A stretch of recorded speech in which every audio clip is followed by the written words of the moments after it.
Delighted to say we're joined by Adam Pope of BBC Leeds. Hello, Adam. Hi, guys. Thanks for joining us. Hey, a strange point to kick this off on. We were just chatting here. Here's the kind of short version, the Spark Notes version.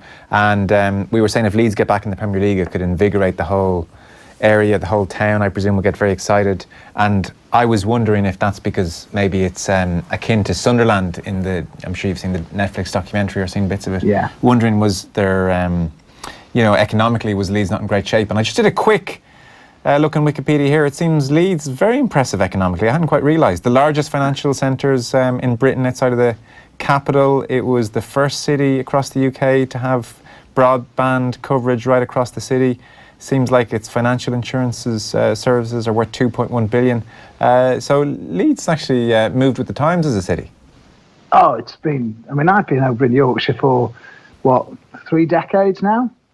Having left the Northwest originally, and this place has grown enormously. I mean, as you say, it's been a hub. Financially, it's been a hub for quite some time now, and I think it's just been missing a Premier League team in it. And, the city's ready for it, the fans are ready for it. So, yeah, and it's a buzzing place, it is. And obviously, we've got a taste of it already this season, and this time it seems to be. It could be for real. So, things are ready here to have a Premier League football team, certainly. There was something incredibly disarming about Marcelo Bielsa's straightforward honesty and acknowledgement that he had upset Frank Lampard in his Sky Sports interview. I mean, if your pitchforks were at the ready, there was almost a point where you said, oh, OK, he's basically said everything he could possibly say. Look, as far as I'm concerned, he's done nothing wrong, because I think some of the outcry against him is because of where he's come from, which is, to be quite honest, is bordering on almost racist, some of the stuff that's been said about him. That sort of thing should be left in Argentina. Well, I'm not being funny, but what he's done has been, for him, best practice across Europe, in Spain, Italy and France, not so long in Italy, of course, but also in South America and across South America. So in that sense, for me, how can we judge a man who has brought so much good with him and is a man of integrity, from what I can see, having met him, or dealt with him for a long time now? How can we judge him by this so-called moral behaviour, this moral code that we have in England called fair play, when he hasn't been party to it for all of his life? He did acknowledge, though, that Frank Lampard was clearly upset and Derby were clearly upset, and so he probably has crossed the line. I mean, he said as much himself. I'm not outraged, but I don't really think he can be in the habit of sending people to watch other teams train either. I think you can put it down as sharp practice, but he literally has not broken any rules, from what I can see. Yeah. And we have looked, obviously. Look, it probably isn't that well accepted here, but you're telling me that hasn't gone on before, and I know there's been loads of examples cited over the internet in the last few days and so. So, look, he realises, and what he's annoyed about is the fact that, yeah, OK, he has upset Frank Lampard, but also he's more annoyed that, A, the person that did it didn't own up to being a employee of Leeds at first, and he said that was wrong. And also he said it overshadowed the whole game. He said it contaminated what was a brilliant game of football, and it became the story, and he didn't want that to happen. So as for actually apologising for doing it, I don't think he still doesn't feel he's done anything wrong, and actually said he would do it again, maybe, possibly in the future. I would advise him not to do that, because I think now we're at a situation where if people are so outraged, and the FA should then make a law to say this is against their rules. I suspect they may, to be honest. But who's making that judgment, though? That's what. Who's making that moral code that he's meant to have infringed? Well, I think FA they could moves FA Cup games left, right, and centre. An FA that allows owners to come in who really could do a lot better. Or should know better than allowing some of the owners that have come into football. No, that's true. I guess there's an element of whataboutery there. I mean, you can, you can sort that out, and also, I guarantee you, if every football club sat around the table and said, "Will we make a rule that you can't spy on each other's training?" I would be passed fairly close to unanimously. I think you're right, and I think, look, by the standards of our game, then I can see why people are getting so upset. I just struggle to find that when there is no rule that says you can't do it, then, you can be morally outraged otherwise. Yeah. But if he's not done anything wrong, then how do you sanction someone for doing that? I just don't. I really don't get that. I really struggle with that. Fair play is such a subjective, measure, really, isn't it, to us all?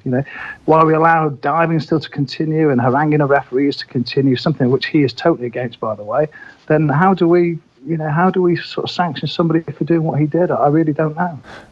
What about Leeds on the pitch is almost kind of the bigger issue, and the one I was more interested in. This hullabaloo will blow over one way or the other, and it'll all be fine.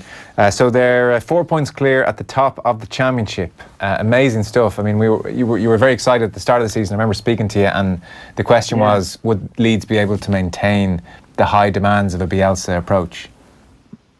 Well, they have, and I did say at the beginning of the season, I thought, well, this could be spectacularly brilliant or spectacularly bad. It's turned out to be, the former, and they have managed to do it, and they've managed to do it with a squad that's been dwindled massively by injuries. I mean, at last count, I think it must be 20 injuries they've had. Okay, some of them have doubled up on some players. Now in the midst of a suspension for Calvin Phillips, who's been one of the, if not the player, one of the players of the side so far. So in that sense, it's been phenomenal, and it's all down to good coaching. He's made the same bunch of players better than what they were last season, which has been incredible. So can they last the distance? Yes, they can. There's no sign of fatigue or burnout at this stage.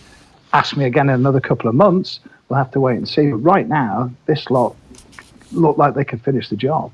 I think, Adam, people are struck, even with the admission, not to go back to the Spygate incident, but he's obviously still operating through the translator, and that's a part of his sort of public persona. But, I mean, just around the sort of covering the Leeds beat, have you got more of a sense of the man and got to know him better in any way, or does he still keep his distance to some degree in terms of his public engagement?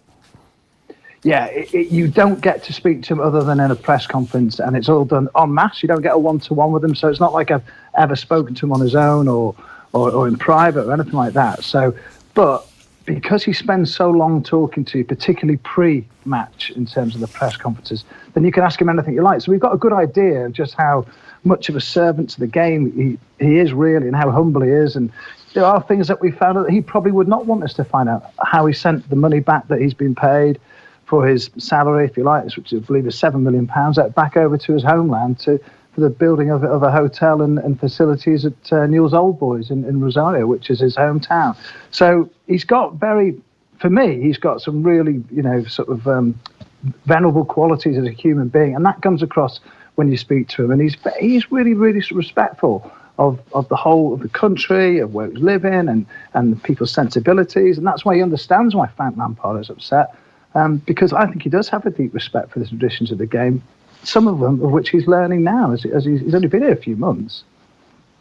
Yeah, Frank Lampard said he has Bielsa's book at home, and he was even more upset by the whole thing. I mean, we're dwelling on it a bit, and time is against us. It probably isn't ethical, I don't think, but, we'll all get over it and move on. Is the football as thrilling as it was at the start of the year? At times, it's coming back to that. The other night against Derby, they were absolutely awesome. I mean, they were as good as they were down at away when they won 4-1. I mean, it was an absolute battering, to be fair. Right. And so the football is getting back to someone like, and it looks like they're getting a few players back quite soon as well, which would be important. Izzy Brown would be a big bonus for them. He's played for the 23s today, scored a couple of goals. So if he does come back like he did, say, for Huddersfield a few years ago when he got them promoted, or helped them get promoted, then he could be a real asset.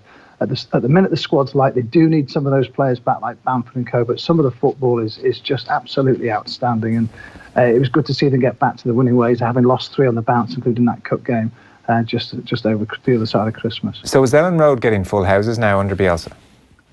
Yeah, I mean, it's been regularly over 30,000. Nobody's quite sure exactly how much it holds, with corporates and all that. But there was 35,000 the other night, but it's getting 35, 36. I think you're probably going to see that pretty much all the way through to the end of the season now. So atmosphere, just unparalleled, Joe and Dan. It's just incredible. I mean, just as a spectacle, just watching the scarves being swung around people's heads and the way they ramp it up, you can see why everybody wants them back in the Premier League, even though they say they might not.